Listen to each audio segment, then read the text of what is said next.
Hi everyone, this is Rob Roy and welcome to the LA Wave Options S&P 500 US Market Update. Well, today we had expiration of stock, index, and futures contracts, which used to be called triple witching. But since the invention of single stock futures, now we have quadruple witching. It tends to make a bit of a volatile day. We'll add in today the fact that we had an S&P 500 rebalancing and the volatility didn't disappoint. Let's take a look at the charts.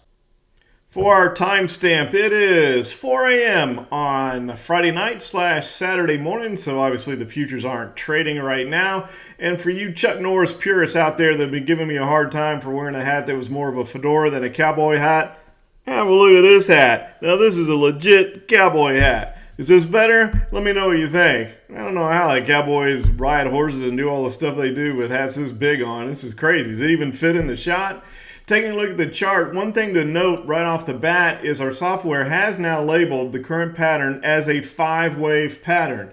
Now to be clear here, this 4 does not say that the wave 4 has begun. What it says is that if the wave 4 has begun, because the last qualified wave is the 3, but if the wave 4 has begun, this is the likely target for it to come down to.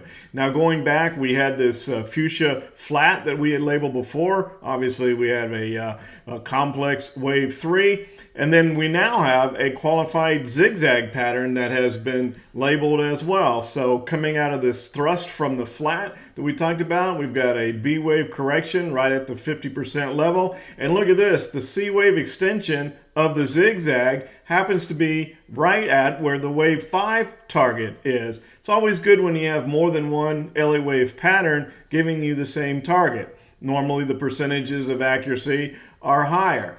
Couple things to look at in addition, this gap has not yet been filled on the island reversal that we talked about in the last recording. It came close when we came up and hit this 38.2% fib extension level here back on the 16th, but not quite. So that means that we could still have this further move lower, which would entail that wave 4 correction probably around the 61.8% fib level. In addition, one other thing, so we have a pretty complex chart here. It's rather crude, but it is indeed a triangle here that's also forming. So another corrective pattern, which could yield the breakout, which either brings us right back down to this wave 4 target or sends us up to that wave 5 extension target and the C wave on the zigzag. So lots going on the S&P chart. So pretty cool labeling all that. Want to look at gold. We haven't looked at that in a while. We have a sideways correction here in gold, but then we have another kind of crude but symmetrical triangle there as well that looks like maybe we're breaking out today. Now you know the rules. You have to have a second day, follow through or confirmation day to confirm the breakout, but when we have the LA wave pattern on here, you can see that it is also showing a wave 5 pattern to the upside. Also remembering the rules that the corrective pattern supersedes the wave 5 pattern, but nonetheless it is interesting, and it'll be interesting to see if we continue the upward breakout with gold and we go up and hit that wave 5 forecasted target. Looking at the dollar, now we're in the December contract now. That's what's showing. That's why it looks a little bit odd back here in the symmetrical triangle. But we had this big breakdown with the dollar. There's been an awful lot of chatter on the internet about the dollar and the potential collapse of the dollar. All kinds of things have been talked about. We got a little bit oversold with the dollar with a 10-day moving average, especially down here on the 10th of June. You can see that we had a pretty good separation there between where we were and the 10-day moving average. So that's been corrected. So we'll see how much further we bounce back to the upside, or if this is just a bit of a short-lived bounce. Looking at the bond, where the Federal Reserve said they're going to come out and buy corporate bonds in the secondary market now, not just through ETFs. That's amazing to me, really, but I guess nothing should be surprising now. but we had what looked like it was going to have a little bit of a break to the downside, and then we came back right up to the point. So what that means is that we actually just are developing a larger triangle.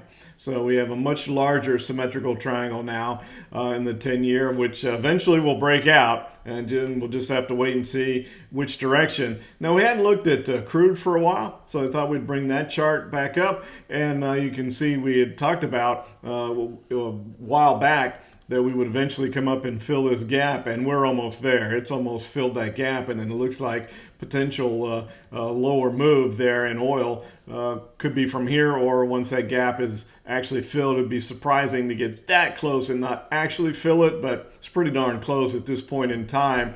We had mentioned in a few recordings ago that it'd probably be naive to think with states reopening, etc., that there wouldn't be some sort of a spike up in coronavirus cases. My state, Florida, is on the map as having that. We'll see how widespread that gets, but I think it's enough to get people's attention now. Whether or not it gets real bad or not, we'll just have to wait and see. Some forecasts have said that we would. In the intro, I mentioned the volatility from the quadruple witching. I thought you might like to actually see, this is a 3-minute chart of the VIX that I look at during the day, and you can see that volatility that occurred. It started right around noon, and then just that's what happens when you have these quadruple witching, especially when we have the rebalancing that occurs at the end. So all kinds of the volatility throughout the trading day today. So it didn't disappoint. I hope you have a great rest of your weekend. Happy Father's Day on Sunday for you dads out there, and look forward to talking to you again soon. Take care, everybody. If you like these recordings, I'd like to invite you to join our new Trade Finder Live, where each and every week we do a live webinar where we talk about the market, but we also go a little more in depth into the technical analysis system that we utilize to forecast where the market's likely going to go, and also to identify trading opportunities. Get your free subscription today. Take care, everybody.